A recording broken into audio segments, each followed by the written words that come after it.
J'ai été frappé ce jour-là, vraiment. Là, il s'est exclamé. Ah, Paris, ah, que j'aime Paris. Vraiment, c'était un cri du cœur. C'est très profond chez lui. Je crois qu'il vous aime vraiment, il aime bien la France. Je crois qu'il est français avant d'être quoi que ce soit, avant d'être sénégalais, avant d'être africain. Il a beau chanter la négritude. Je crois que ça, c'est du romantisme, c'est verbal. Mais sa conviction profonde, je crois que c'est la France, c'est vraiment l'amour de la France. Ça, je crois que c'est sincère. Je crois que vous lui devez une place au Panthéon, à votre Panthéon.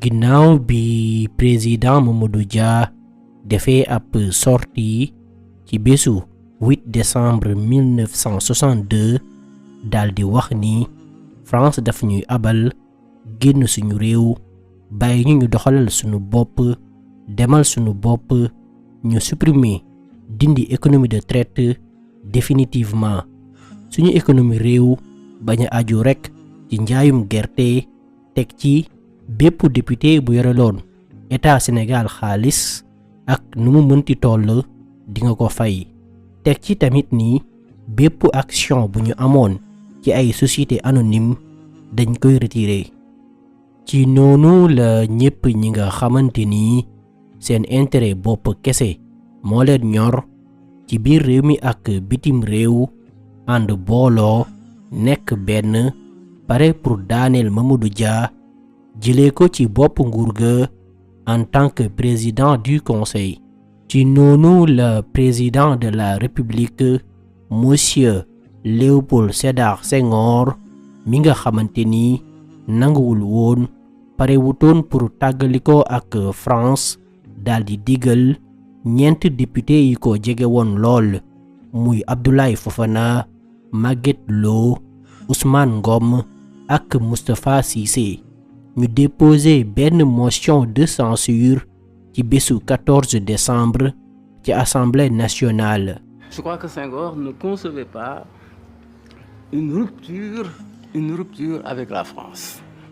Lamine Gueye nekkoon président assemblée daldi koy nangu daldi koy recevoir ñu daldi jàpp bés bi ñu war a amal vote ba ngir wàcce président Mamadou Dia tas gouvernement wam ci bésu 17 décembre maanaam ñett fan ginnaaw bi ñu dugalee motion de censure ba waaye bés bi ñu jàpp muy le 17 bu ñu ko tegee ci yoon warul mën a nekk ndaxte règlement parti ba muy UPS moo wax ni bépp mbir bu mënti xew ci seen biir bu soxal ñoom ñu séq parti ba bala ñoo def dara dañuy def réunion waxtaanee ko ba noppi te réunion bu ni mel muy conseil national du parti ñi ngi ko waroon amal le 20 décembre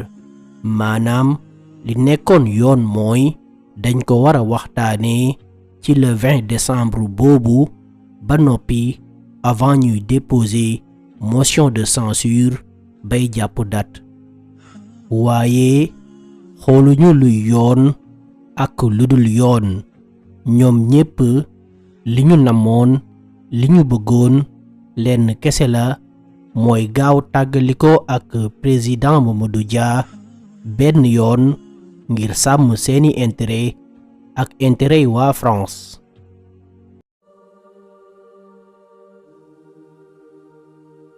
ñoo ngi ci bésu lundi 17 décembre 1962 président Mamadou Dia xëy dem liggéeyi ca bureau ca building administratif comme jour normal député yi maintenir seen date xëy dem assemblée bi député yi yépp matee teewee ci njiitu président Lamine Gueye ñu daldi commencer seen séance ci noonu le président Mamadou Dia yónnee gendarmerie nationale ci assemblée ñu dugg génn député ya tëj assemblée taxaw ni kenn du dugg teg ci mu sant leen ñu jàpp ñeent député yi waraloon motion de censure ba yóbbu leen commissariat central. Naka noonu président Dia yabal aussi ay takk der ñu dem palais ngir assurer sécurité président Senghor au cas où ay jàmmarloo am ba mbir yi mujj ëpp loxo. mais ndekete président Senghor waajaloon na boppam waajaloon na bés ba bu yàgg ànd ci ak capitaine Faustin Pereira nekkoon chef des paracommandos bu Rufisque sant ko pour mu assurer ko sécurité am ak tamit mu wër biir Dakar jéem a waxtaan ak alkaati yi ngir convaincre leen ñu ànd ak président Senghor ca bés ba. waaye ba léegi taxul député yi bàyyi ñoo ngi wut ay pexe pour xool naka la ñuy def ba voter motion de censure ba. ci noonu la président Senghor autorisé président assemblée pour mu amal vote ba ca këram. Lamine Gueye convoqué dajale député yi ca biir këram bi nekk boulevard de la République ci après midi bi ñu daldi reprendre seen séance.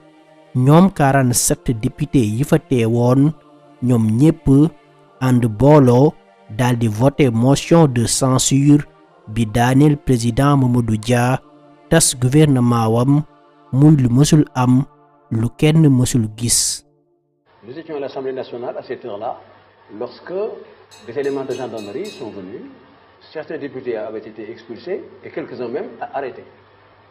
Et j'ai mis le président de la République au courant de la situation. Et c'est pourquoi vous avez été siégé à votre domicile? Alors nous avons siégé à mon domicile. C'est là que nous avons voté la motion de censure par 47 voix.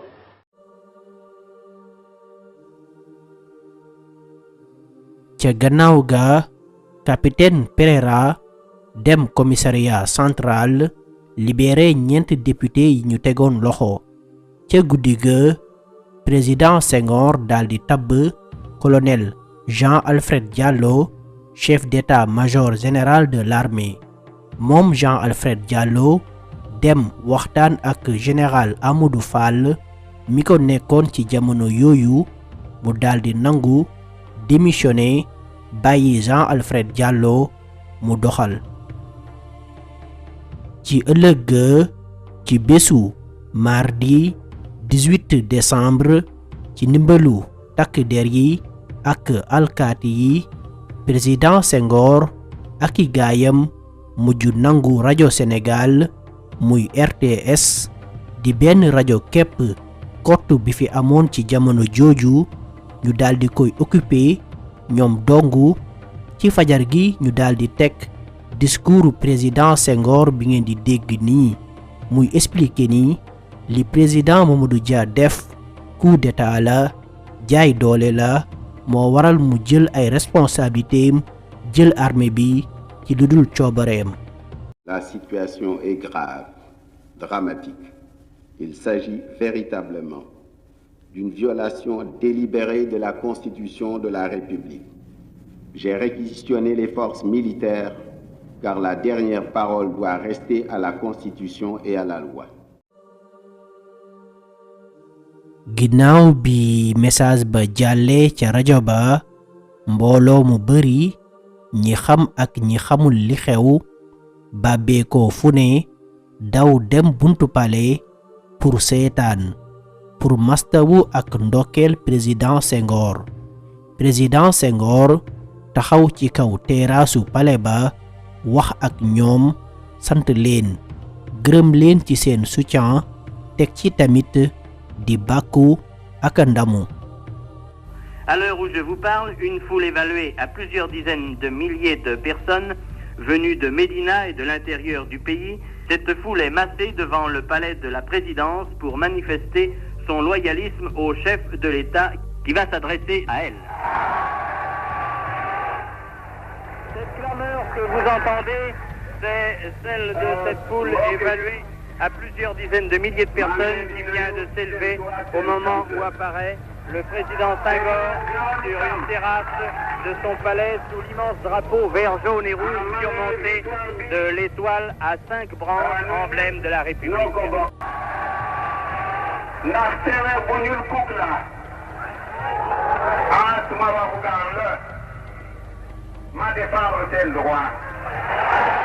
Ainsi s'est exprimé en Wolof le président Léopold Sédar Senghor. Après la nuit la plus longue, celle du 19 août 1960, le jour le plus long au Sénégal, le 17 décembre, aura été une apothéose pour le président de la République, Léopold Sédar Senghor. La foule s'achemine lentement maintenant vers l'Assemblée nationale où se tient une nouvelle séance. Le nouveau gouvernement va être formé dans quelques heures. naka noonu député yi yépp xëy dem Assemblée nationale bi yoon sans benn problème daldi amal ab vote pour modifier constitution bi ndeyu sart réew mi def lu leen neex ak niko Senghor bëggee muy nekk benn président képp bi dogal ak yor doole ji yépp. Entre-temps, président Mamadou Dia dajale quelques militants, partisans ak sympathisants ca këram waxtaan ak ñoom leeralal leen li nekk di xew comme ni ngeen koy gisee nii ci image yi. Dia regagnait sa villa. Il avait beau haranguer quelques partisans, les jeux étaient faits. waaye ay waxtu lañu ci teg ci bëccëg gi général Jean-Alfred Diallo daldi yónni capitaine Pereira ak ay paracommando ñu takku ngànnaayu ba fees dell mel ne kuy jàppi ab bandi bu mag ñu daldi wàcci biir kër président Mamadou Dia ca Médina jàpp ko mënoote ko comme kuy jàpp defkatu ñaawteef moom président Mamadou Dia mi nga xamante ni moo signé acte d'indépendance bu Sénégal moom mi nga xamante ni moo tax tubaab yi nanguwuñu Dakar moom mi créé ENAM créé ENEA moom Mamadou Dia mi nga xamante ni li mu bëggoon mooy réewu Sénégal moom boppam doxalal boppam soxaleku ba faawu moom jëmu jooju lañu jàpp mënote jàppale aussi ñeent ci ay ministres muy Valdiodio Ndiaye Joseph Mbaye Ibrahima Sarr ak Alioune Tall yóbbu leen. xam naa di ngeen laaj puisque président Mamadou Dia moo yoroon doole ji ci biir réew mi kon naka la Senghor ak i gaayam def ba renverser ko. En fait président Senghor ak i gaayam dañoo amoon garantie bu bàyyeekoo ci waa France que ni dinañu leen jàppale nekk seen ginnaaw bés bu ñu paree pour éliminer président Dia. armée bu France mi ngi woon fii ci biir réew mi taxaw temm pour jàppale leen li yokk tax France ak seen armée pare woon xeex ak sàkkal ko pexe mooy président Mamadou Dia da doon waajal pour jëlee fi service des assistants techniques militaires français maanaam dàq armée française bi fi nekkoon ñu génn suñu réew. Mais bien sûr, il agissait. Et d'ailleurs, un certain nombre des membres de l'équipe de Senghor, y compris de son cabinet, m'en ont fait la confidence à moi, personnellement, après, en disant nous avions tout préparé, et de toute façon, l'armée française était là pour parer à toute éventualité et faire que, quoi qu'il arrive, Senghor puisse sortir son épingle du jeu. Chambre de commerce bu Dakar bi nga xamante ni ñi fa doon liggéeyee ñu ci ëpp ay français lañu même ba ci président bi gannaaw bi ñu jàppee président Mamadou Dia ca ëllëg dañu fa organiser ab fête bu rëy pour fésal seen mbégte. Vous savez que la Chambre de commerce a sabré le champagne, n'est-ce pas, au lendemain de la chute de mon gouvernement, au lendemain de mon arrestation. Le patronat français a organisé une fête ici à Dakar, ils ont sabré le champagne.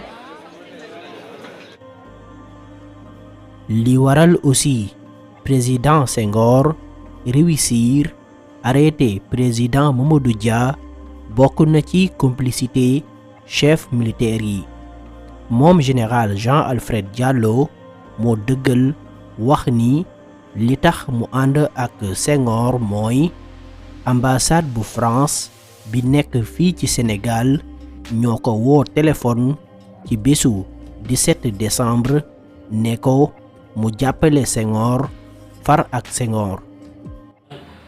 Je dois vous dire que nous avons reçu ordre de l'ambassade de France d'avoir à obéir aux ordres du président Senghor. Donc la cause était entendue.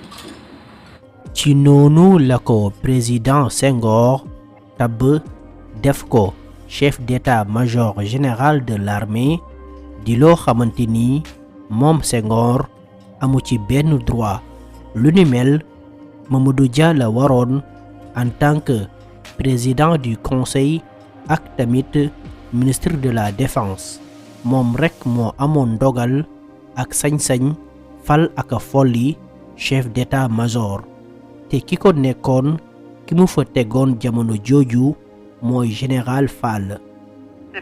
C'est Alfred Diallo qui m'avait fait arrêter, comme chef d'état-major de l'armée, qu'il avait désigné également par-dessus la tête du ministre de la Défense que j'étais. Pourtant moom Jean-Alfred Diallo bu ñibbisee Sénégal yàlla ak président Mamadou Dia la ndaxte capitaine la woon ci armée bu France mais cousinam Annette Mbaye moo bind lettre président Dia ñaan ko ngir mu affecté ko Sénégal indi ko ci biir réew mi. Jean-Alfred Diallo a été considéré comme traître par Mamadou Dia et Joseph Mbaye parce que eux ils étaient au courant puisque c'était eux les instigateurs de sa présence au Sénégal, de son retour au bercail. C'est à moi qu'il doit d'être au Sénégal. Ce n'est pas à Senghor. Il était alors capitaine de l'armée française. Quand j'ai reçu une lettre de Annette Mbaye pour me recommander justement son cousin Alfred Diallo, je suis donc intervenu pour demander l'affectation d'Alfred Diallo au Sénégal, ce qui a été fait. Il a d'ailleurs été poussé, je dois le dire, par les assistants militaires français qui m'en voulaient aussi. Je venais de prendre des dispositions, d'accord, avec le gouvernement français, pour mettre fin au service des assistants techniques militaires français au Sénégal. Moom général Fall aussi, président Mamadou Dia dafa jàpp ni ci complot bi la bokk dafa jàpp ni daf ko trahir ndaxte bi Jean-Alfred Diallo ñëwee waxtaan ak moom ca guddi googu dafa nangu démissionné ci loo xamante ni du yoon bàyyi Jean-Alfred Diallo ak président Senghor ñu doxal. En tout cas président Senghor ak i gaayam ak député yi ak waa France mujj nañu am li ñu bëggoon jàpp président Dia ak i gaayam ak ñeenti ministre yóbbu leen tëj leen kaso.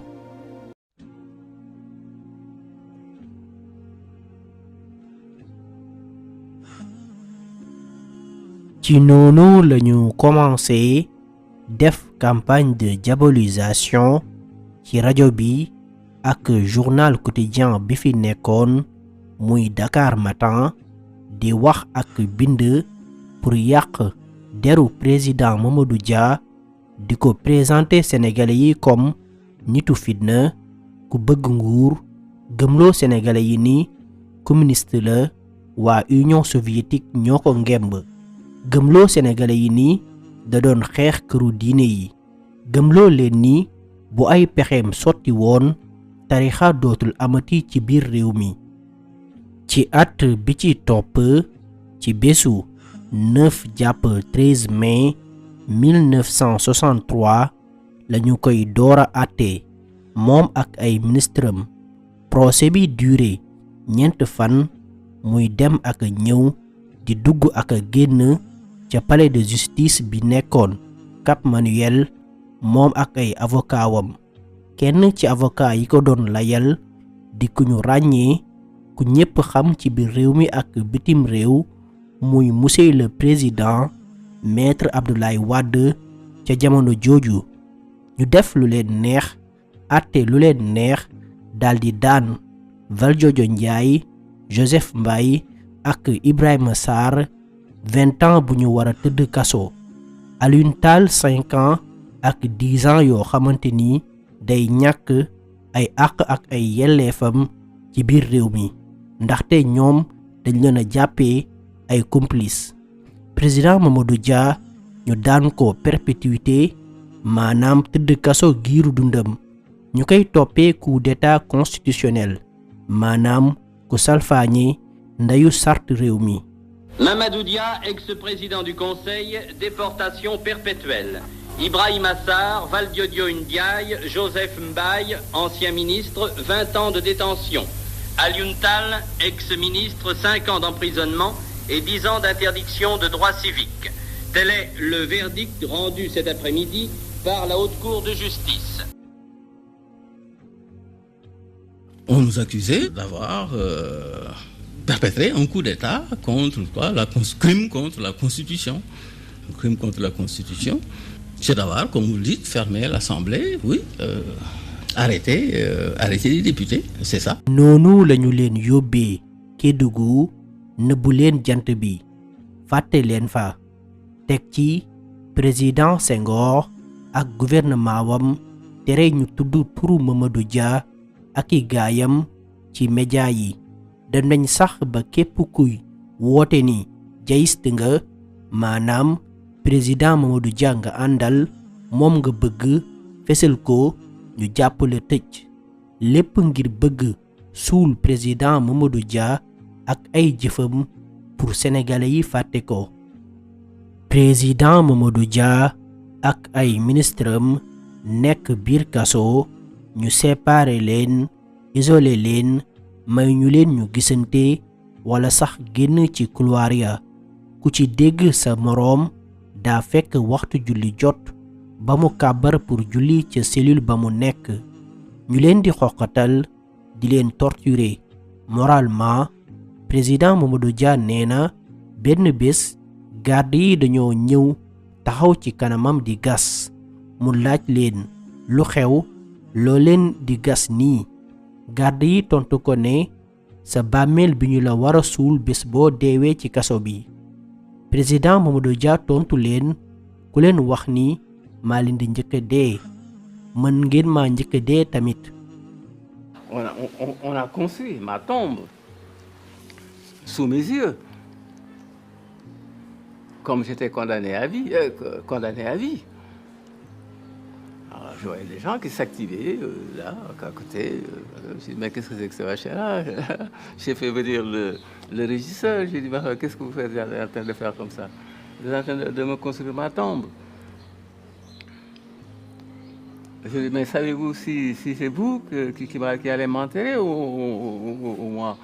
noonu ñu ko tëjee ca kaso ba ak condition ya ci la commencé am ay jafe-jafe ci wàllu wérgi yaram feebaru bët bi mu amoon aussi muy glaucome di gën a yokk bëtam yi commencé di lëndëm di yàqu ndànk-ndànk waaye dara même bi médecin bi ko doon traité ca kaso ba bindee président Senghor ngir ñu indi ko Dakar pour mu mën a faju balaa moo wees président Senghor dafa bañ lànk 8 ans après le président Senghor di soog a nangu mais boobu fekk na mu trop tard il était à 3/4 aveugle maanaam bu Mamadou Dia doon gis ñeent léegi benn lay gis.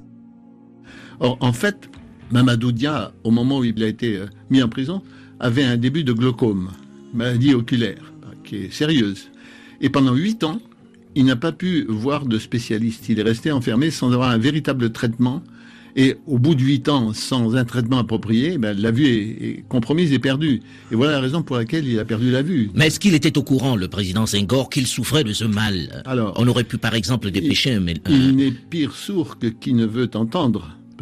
Et je crois que effectivement, Senghor se protégeait derrière une vision idyllique. Bien sûr, il n'est jamais allé à Kédougou.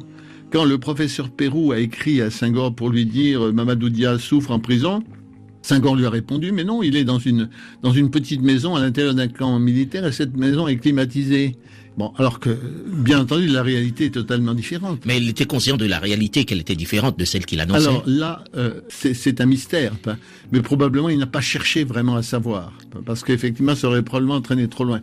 Et puis, il y avait des personnages, disons, peut-être un peu moins clairs. Mon homonyme Jean Collin, qui était ministre de l'Intérieur, qui était le grand maître des prisons, à qui j'ai eu affaire, d'ailleurs, au moment de la négociation avec Mamadou Dia, et qui avait pris ça assez mal. Mais enfin bon, on est passé outre parce que j'avais l'aval personnel et complet de Senghor.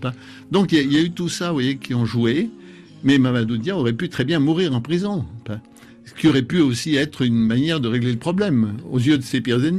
ci diir boobu yépp ay benn intellectuel ak ay personnalité yu mag ci biir réew mi ak bitim réew ñu ci melni Cheikh Anta Diop, Jean-Paul Sartre ak François Mitterrand daaw ñu dañ ci di wax ak di sàkku ci président Senghor mu libéré ko immédiatement sans condition. Moom François Mitterrand dafa dem sax ba wax ni dootul teg tànkam Sénégal tant que Senghor libéréwul président Mamadou Dia. De même que quelques rares personnes yi amoon fit jege woon président Senghor te doon ko wax dëgg doon waxtaan ak moom ci injustice bi mu teg ci kaw président Mamadou Dia muy Cheikh Hamidou Kane ak Roland Colin. Cheikh Hamidou Kane nekk intellectuel bu mag, bindkat bu mag bu ñu ràññee ci àdduna bi, nekkoon ministre du plan ci gouvernement Mamadou Dia. Gannaaw sos yi ak complot bi, moom Cheikh Hamidou Kane dafa bañoon ni dootul occupéti benn poste ci biir réew mi fekk génnewuñu président Mamadou Dia ca kaso ba, te noonu mu ko waxee noonu la ko defee. Monsieur Roland Colin di doomu France nekkoon directeur de cabinet bu président Mamadou Dia diggante 1957 ba jamono bi ñu koy tëj ci atu 1962. mooy ki ngeen di gis muy def ay témoignages di indi ay leeral depuis suñu premier épisode ak léegi. moom Roland Colin dafa jouer rôle bu am solo ci diggante Mamadou Dia ak Senghor.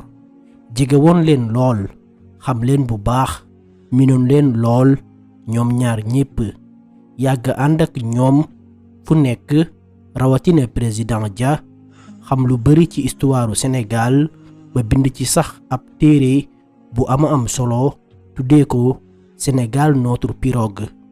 moom Roland Colin France la juddoo, fa la yaroo, fa la màggee, fa la defee ay études. ci jamono yi mu nekkee ca école de la France d'outre-mer di daara ju kawe bi ñu daan tàggatee ndawi France yi ñu daan yabal ci réew yi France colonisé woon, ci la xamanteeg Senghor, nekkoon élève Senghor. Senghor nekkoon seen professeur ci wàllu langue et civilisation africaine, di leen jàngal làkk ak xayte saa Afrique yi. ñu amoon benn complicité bu yéeme. J'entre donc à l'école de la France d'outre-mer, à l'époque, qui formait des administrateurs pour l'outre-mer. Et dans cette école, professeur, se trouve Senghor. Senghor qui nous enseignait les langues et les civilisations africaines. Alors en même temps, je m'étais inscrit à l'école des langues orientales. Senghor nous apprenait le poulard, enfin la langue des Peuls, à l'école de la France d'outre-mer. Et puis moi, je me suis inscrit à l'école des langues orientales en langue qu'on appelait soudanaise à l'époque, parce qu'on les parlait surtout dans le Soudan français, Malinké, Dioula, Bambara. Voilà. Et ça m'a passionné. Gannaaw bi mu paree jàngam def Mali, mujjee Sénégal, ci atu 1957 la Senghor wax président Mamadou Dia mu dugal ko ci gouvernement wam. président Dia daal di koy def directeur de cabinet. ci noonu la commencé xaritoo ak am cofeel bu jéggi dayoo ci Mamadou Dia. Le premier chef du gouvernement, qui était vraiment l'alter ego de Senghor, qui s'appelait Mamadou Dia, devient chef du gouvernement.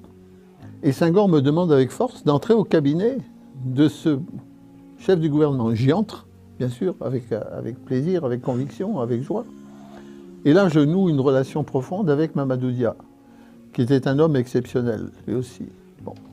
Ci atu 1962 bi ñuy comploté président Mamadou Dia France la ko fekkoon mu demoon doon faju ji bi ñu ko jàppee ba tëj ko kaso moom Roland Collin dafa wax ni dootul tegaat ay tànkam Sénégal tant que président Senghor libéré wul président Mamadou Dia.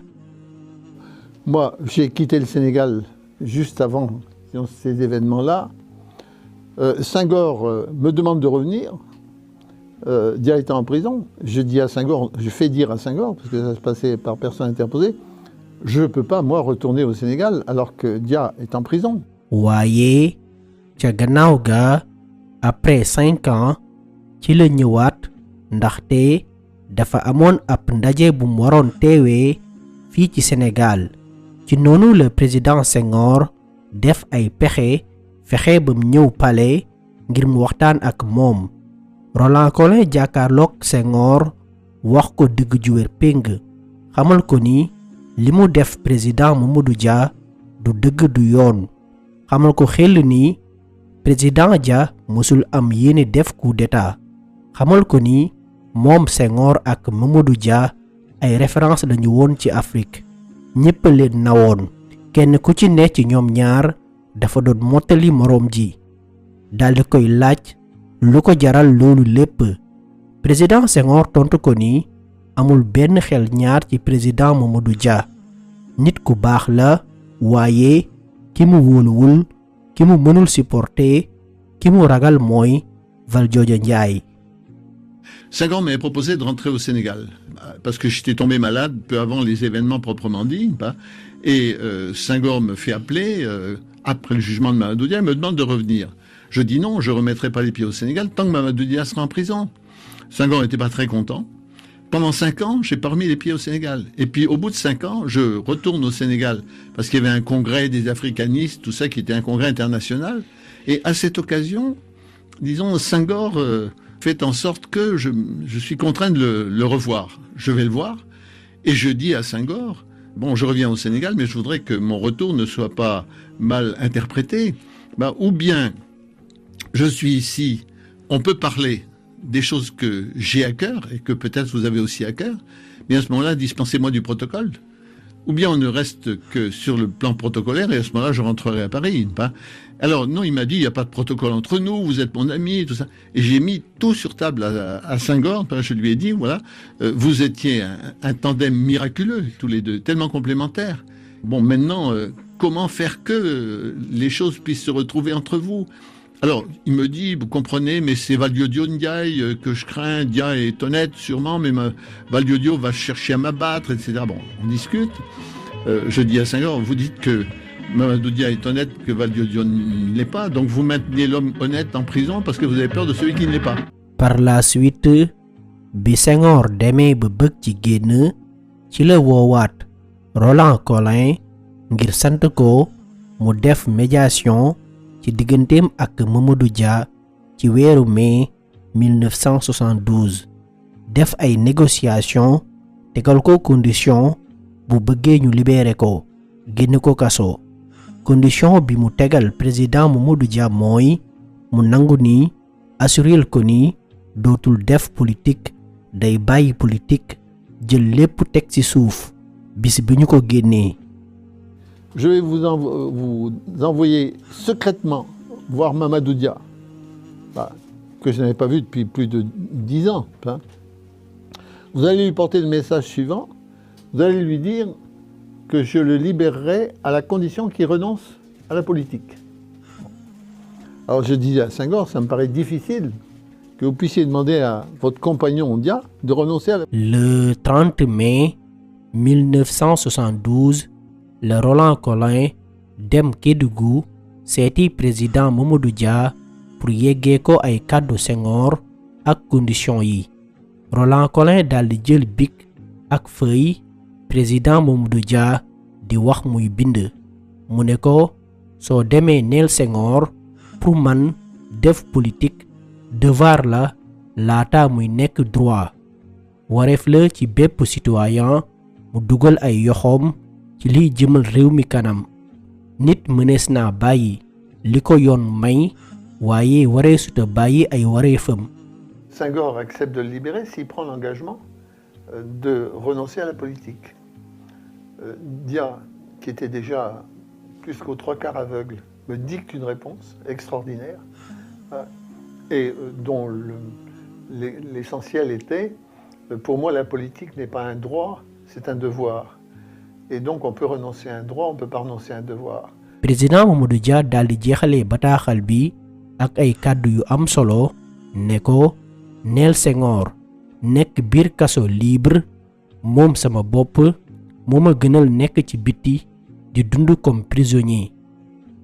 Et ce message, l'entretien que j'ai eu avec Mamadou Dia au fond d'une prison bien discrète et secrète, se terminait par une formule qui était magnifique. Mamadou Dia me dit: il faut dire à Senghor que moi finalement je préfère vivre libre en prison que d'être prisonnier dehors. Bi Roland Collin delloo Dakar yóbbu lettre ba jotali ko président Senghor dafa mer bay futu di xultu ne Mamadou Dia dafa yàgg dëgër bopp waaye moo xam saa bu ma soobee saa bu ma neexee lay génn kaso. Il était vraiment... alors j'ai revu Senghor après parce que j'ai fait remettre ce message à Senghor. Il était furieux dans un premier temps, pas contre moi, mais contre Dia, parce que ça ravivait toutes les arêtes de sa mauvaise conscience, si je puis dire. Bon, il était furieux, il me dit oui, bon, maintenant, Mamadou Dia a toujours cette mauvaise tête qu'on lui connaît, tout ça. Je dis non, il a une volonté, au contraire, même de réconciliation. C'est un message de paix que je vous apporte, et non pas un message de guerre. Bon. Alors il me dit, il sortira quand j'aurai décidé qu'il sorte. Mais ndeke, président Senghor, dese naa xam waa ji te it mujj na ko libéré ci lu ko soobul ndekete bi Roland Collin demee seeti président Dia daf ko dicté mu bindal ko ñaari lettre benn pour président Senghor ak beneen pour mu fexe envoyé ko président Félix Houphouët-Boigny bu Côte d'Ivoire ci biir lettre bi mu ci nettali lépp li muy dundu ak injustice bi ko Senghor teg ci jamono yooyu Senghor da doon waajal benn visite de réconciliation ca Côte d'Ivoire maanaam ab tukki boo xamante ni li ko sabab mooy rataxal suñu diggante ak Côte d'Ivoire parce que depuis création fédération du Mali ak li ci xew yépp président Houphouët-Boigny neexoo wutoon ak waa Sénégal rawatina Senghor ci noonu laata Senghor di dem ca voyage ba ci la Roland Collin envoyé lettre ba Cheikh Hamidou Kane nekkoon ca Côte d'Ivoire ci jamono yooyu pour mu jox ko président Houphouët-Boigny bi président Houphouët-Boigny jàngee lettre ba daldi am lu ko metti lool malgré li mu juboo wutoon ak président Senghor lu yàgg moom président Houphouët-Boigny dafa yàgg bëgg sopp président Dia da daan faral di wax ni président Dia mooy le seul président africain bu mokkal ni économie maanaam koom-koom di doxee. Bon. Dia m'avait dit, après m'avoir dicté le message, tu en gardes une copie et puis tu transmets cette copie à Houphouët. Et Houphouët avait une grande estime pour Mamadou Dia, parce que Houphouët estimait que Dia était le seul des chefs d'État africains, des responsables d'État africains, qui avait une culture économique. Et j'avais été le témoin d'ailleurs de rencontres entre Dia et Houphouët qui étaient impressionnantes.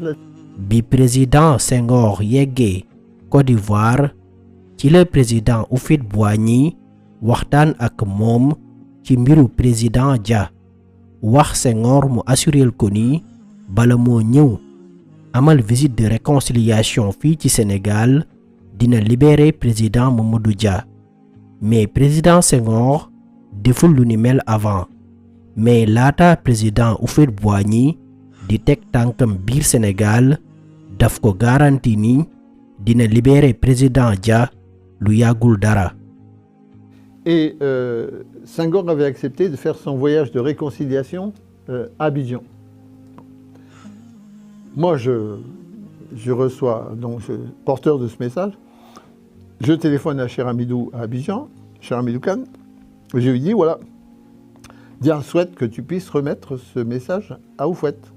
Et je l'envoie à Cheikh Hamidou Kane à Abidjan. Abidjan, Cheikh Hamidou Kane demande à rencontrer Houphouët. Houphouët le reçoit. Il lui présente le message. Houphouët est ému jusqu'au tréfonds de lire ce message. Et puis il dit à Cheikh Hamidou, qui me l'a rapporté, il dit, nous, chefs d'État, nous avons quand même le cœur dur, parce que le plus pur d'entre nous est dans la paille des cachots depuis des années, et nous menons notre train de vie. Je ne peux pas supporter ça. Et il fait savoir à Senghor qu'il est d'accord pour la réconciliation Sénégal-Côte d'Ivoire et qu'il fera son voyage qui était déjà programmé de réconciliation d'Houphouët au Sénégal. Mais, disait Houphouët, je ne peux pas aller à Dakar ou à Saint-Louis tant que Dia sera en prison. Senghor est furieux. Et on rouvre les négociations. Et comme dans toute bonne négociation, on trouve un compromis. Houphouët accepte d'aller au Sénégal alors que Dia était encore en prison, mais avec la garantie absolue que 3 mois après, il serait libéré sans condition. Et les choses se sont passées comme ça. Gannaaw visite ba ñett weer lañu ci tek ci bésu 26 mars 1974 le président Senghor gracié président Mamadou Dia ak ay ministrem muy Valdiodio Ndiaye ak Ibrahima Sarr ak bépp prisonnier politique ñu daldi génn kaso gannaaw bi ñu fa defee 12 ans maanaam fukki at ak ñaar yu metti. Joseph Mbaye ñi ngi ko libéré woon 3 at ci ginnaaw ci atu 1971 ndax ay raisons de santé. Alioune Tall moom kese mooy ki tëdd penam ba mu jeex tàkk. Malgré li ñu ko teg yépp président Mamadou Dia dafa génn kaso baal président Senghor jël lépp gas suul. D'ailleurs moom Mamadou Dia benn instant ci jamono yi mu nekkee biir prison dafa bind ci mur ya aaya alxuraan bii di wax naan dara mënuñoo dal lu dul lu yàlla bind ci ñun te it ñi gëm nañuy wéeru ci yàlla. Chaque jour mu xëy di ko xool di jàkkaarloo ak bind yooyu jàpp ni li ko dal yépp du dara lu dul lu yàlla namoon ci moom kenn du ci dara léegi mbir yi digganteem la ak yàlla sunu boroom même Senghor ci boppam du ci dara yàlla dafa jaarale nattu bi ci ay loxoom. J'ai écrit sur le mur un texte du Coran qui me venait à l'esprit. قل لن يصيبنا إلا ما كتب الله لنا هو مولانا وعلى الله فليتوكل المؤمنين. Pendant 12 ans que je suis resté en prison, Senghor maintenant n'est plus pour rien, personne n'est plus pour rien. Maintenant c'est une affaire entre Dieu et moi. Il me faut prouver à Dieu que j'accepte la décision. En restant serein, en restant calme, en restant moi-même. En ayant de haine contre personne. Et c'est la raison pour laquelle, quand j'ai été gracié par Senghor, quand je suis arrivé, j'ai dit, maintenant, nous nous oublions tout, nous nous embrassons. Ça a été mon geste. Je n'ai pas de rancune sur le plan personnel, je ne peux pas avoir de rancune contre lui. Cofeel gi mu amoon ci Senghor mësul dañ. Au contraire, daf ko mës a ñeewantal. J'ai encore de la tendresse pour lui. C'est ça qui est extraordinaire. J'ai encore de la tendresse pour lui. Je n'arrive pas à en faire un ennemi. Gannaaw bi mu génnee kaso ñaari fan lañu ci teg mu ne dafa bëgg a gisee ak président Senghor. Ci guddi ga la ko président Senghor dalal ca palais bi mu yeggee ba Senghor génn ñu daldi jàkkaarloo Senghor taxaw di hésiter ak tamit sentir benn gêne ci la ko Mamadou Dia ne doo ñëw lëng ma Sédar. Quand Dia est sorti de prison dans les conditions que je vous ai racontées, la première chose que Dia a faite, le lendemain de sa sortie de prison, il a demandé une audience à Senghor. Senghor était surpris et a décidé de le recevoir le soir à 9h au palais de la présidence. Et Dia s'est trouvé en face de Senghor. Senghor était un peu interdit, comme on dit. Dia s'est avancé vers lui, les bras ouverts, et lui a dit « Alors, tu ne m'embrasses plus, Léopold ?» Parole historique.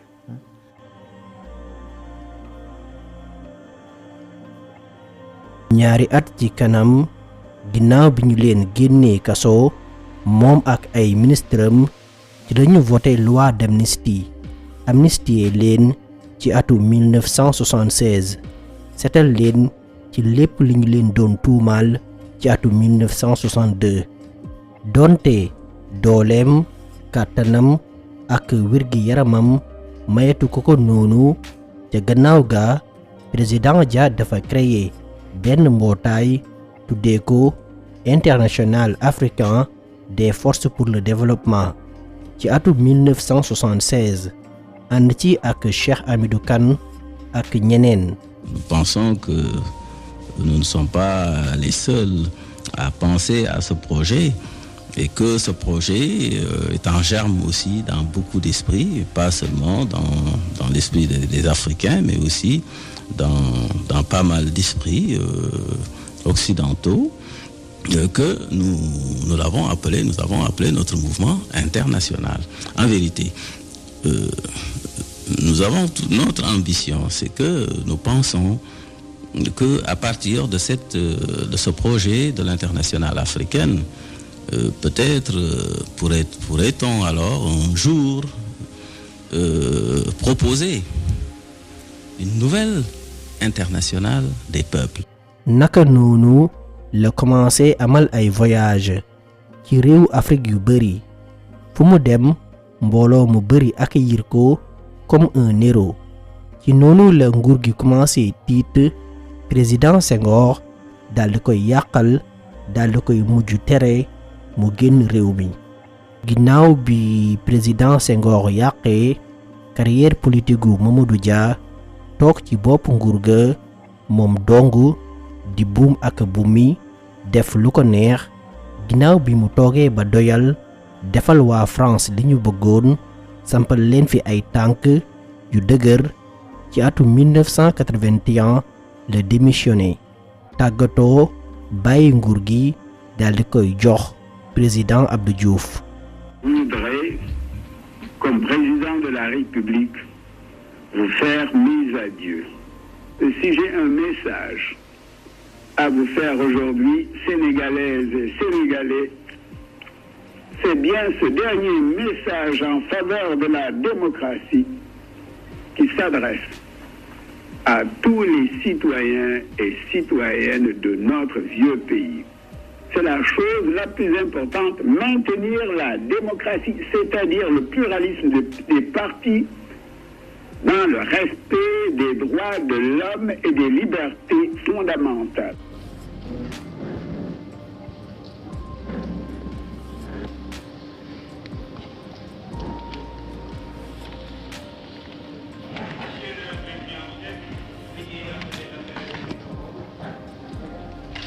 Je jure de remplir fidèlement la charge de président de la République du Sénégal, d'observer comme de faire observer scrupuleusement les dispositions de la Constitution et des lois, de consacrer toutes mes forces à défendre les institutions constitutionnelles, l'intégrité du territoire et l'indépendance nationale.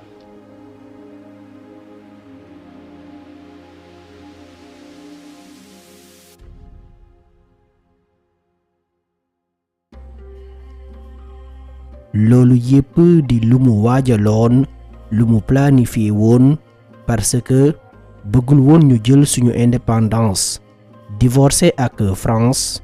Au contraire saxal fi France bu noppee teg fi kuy mottali ay yéene France ci 20 ans yi ci topp ginnaaw moom ci boppam bi mu fi defee 20 ans moom Senghor moo ko xamal Roland Collin avant muy tànn Abdou Diouf comme président bi ko war a wuutu. Dia dit à Senghor, nous allons choisir l'indépendance, eh bien il faut le faire. Et Senghor disait oui, mais attendons, c'est prématuré. Et puis Dia, qui avait aussi une connaissance de l'économie sénégalaise, se rendait compte qu'il y avait des choses à prendre en compte dans les réflexions de Senghor. Et là, il y a eu un dialogue tragique entre ces deux hommes. Senghor disait attendons 20 ans. Et Dia disait c'est pas possible. L'histoire court trop vite. Et Senghor disait, il me l'a dit à moi, à ce moment-là, bon, pour l'avenir du Sénégal, l'avenir est tracé pour 20 ans maintenant, c'est moi qui ai défini les 20 années qui viennent, et Abdou Diouf va exécuter ça. Donc il a choisi Abdou Diouf. Loolu yépp taxul président Mamadou Dia bàyyi réew mi ci seeni loxo. Ci atu 1983 dafa dem élection jongante ak président Abdou Diouf ñu gagné ko. Waaye terewul muy wëy di def ay intervention ci langum politique bi di xelal yenn politiciens yi di leen jàppale ku ci mel ni Abdoulaye Wade ak tamit di joxe ay xalaatam ci lu mënti xew ak lu soxal njariñu réew mi ci journal yi ak ci rajo yi. L'opposition a bon dos. Je pense que c'est tout à fait préfabriqué tout cela. Je crois que c'était voulu. Ça a même été provoqué. Il y a des indices certains qui montrent même que tout cela, c'est de la machination. Quant maintenant aux causes même de ces explosions, il y a même des causes à cela, je dis que c'est absolument la responsabilité entière du gouvernement en place. C'est sa politique, qui est une politique de violence, qui a engendré la violence. La violence actuelle, tout ce qui vient de se passer, ce sont les résultats, n'est-ce pas, de la politique de ce gouvernement qui, sur le plan économique, vous le savez, sur le plan social, c'est un désastre. Le Sénégal ne peut plus se présenter décemment, n'est-ce pas, comme un modèle de démocratie. Bien au contraire, nous sommes même en retard sur tous les autres pays. Non, le Sénégal ne peut plus se considérer, on ne peut plus considérer le Sénégal comme pays. Les faits sont là. Où a-t-on vu en Afrique, même, je vous cite l'exemple, au Nigeria, que ce soit au Mali, que ce soit au Togo, que ce soit au Bénin, on n'a pas encore vu, même là, au Machin, en Guinée, des députés arrêtés dans les conditions où les députés sénégalais, la droite, la Savané, étaient arrêtés, sans lever l'immunité parlementaire. Des députés comme celui qui a été bastonné, humilié, menotté. Où a-t-on vu ça dans les autres pays voisins? Président Dia dafa wëy di jàppale waa PDS ba ñu jël nguur gi ci élection l'an 2000. Ginnaaw bi président Abdoulaye Wade faloo dafa waxoon dinañu xoolaat càmbaraat procès Mamadou Dia ci atu 1962. Mais maître Abdoulaye Wade mujj deltu ginnaaw ndaxte président Dia da doon faral di critiquer anam gi président Wade doon yore réew mi. Par exemple ci ndaje OCI bi ñu amaloon ci atu 2008 président Dia dafa bind ab article wax ci ni àndul ci organisation ndaje bu ni mel am na lu ko gën a nekk farata muy fexe ba wàññi dund gi nit ñi am luñ dundee ndaxte dund gi cheroon na lool. ci bésu 25 janvier 2009 ci la président Mamadou Dia génn àdduna à l'âge de 98 ans maanaam ci bi muy am téeméeri at yu manqué ñaar gën a gudd fan ñi ko yéene woon dee gën a gudd fan ñi ko yéene woon torox doon ko teg fitna bu metti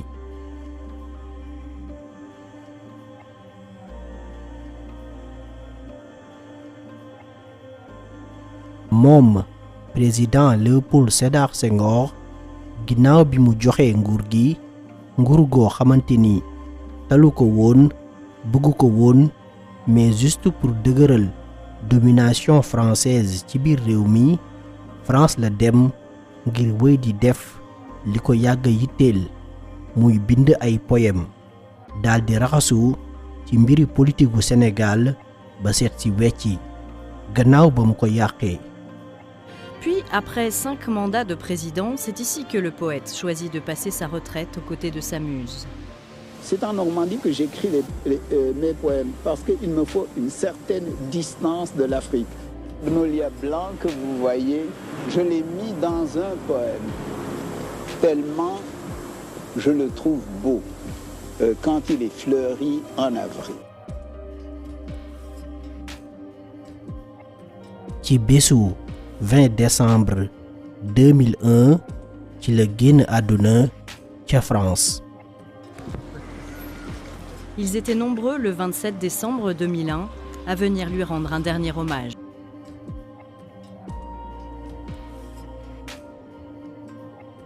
Ont eu lieu ce matin dans la cathédrale catholique du Souvenir africain. Des milliers de Sénégalais hier étaient venus rendre hommage à la dépouille de leur ancien président poète exposé sur le parvis du Parlement. Parmi eux, l'ancien président Abdou Diouf qui fut successeur de Senghor. Le dernier hommage de la nation a été prononcé ensuite par l'actuel président Abdoulaye Wade. Et puis dans quelques jours, c'est l'Académie. Lamine Gueye, du premier président Assemblée nationale, mi ngi génn àdduna ci bésu 10 juin 1968 ba jamono bi muy wuy ji boroomam moo nekkoon président assemblée.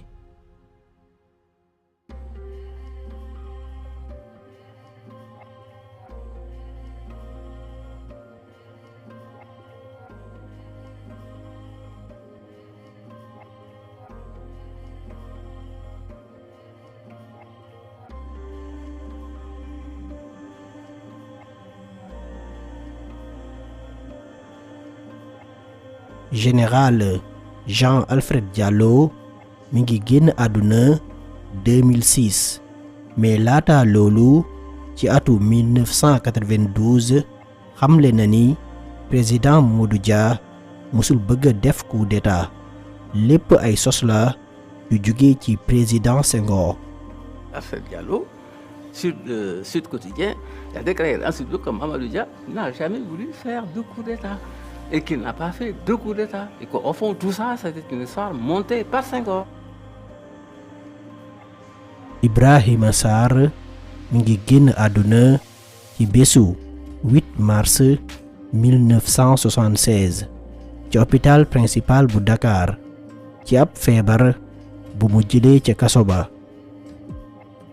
Maître Valdiodio Ndiaye mi ngi génn àdduna ci bésu 5 mai 1984 Joseph Mbaye mi ngi génn àdduna le 9 mai 1997.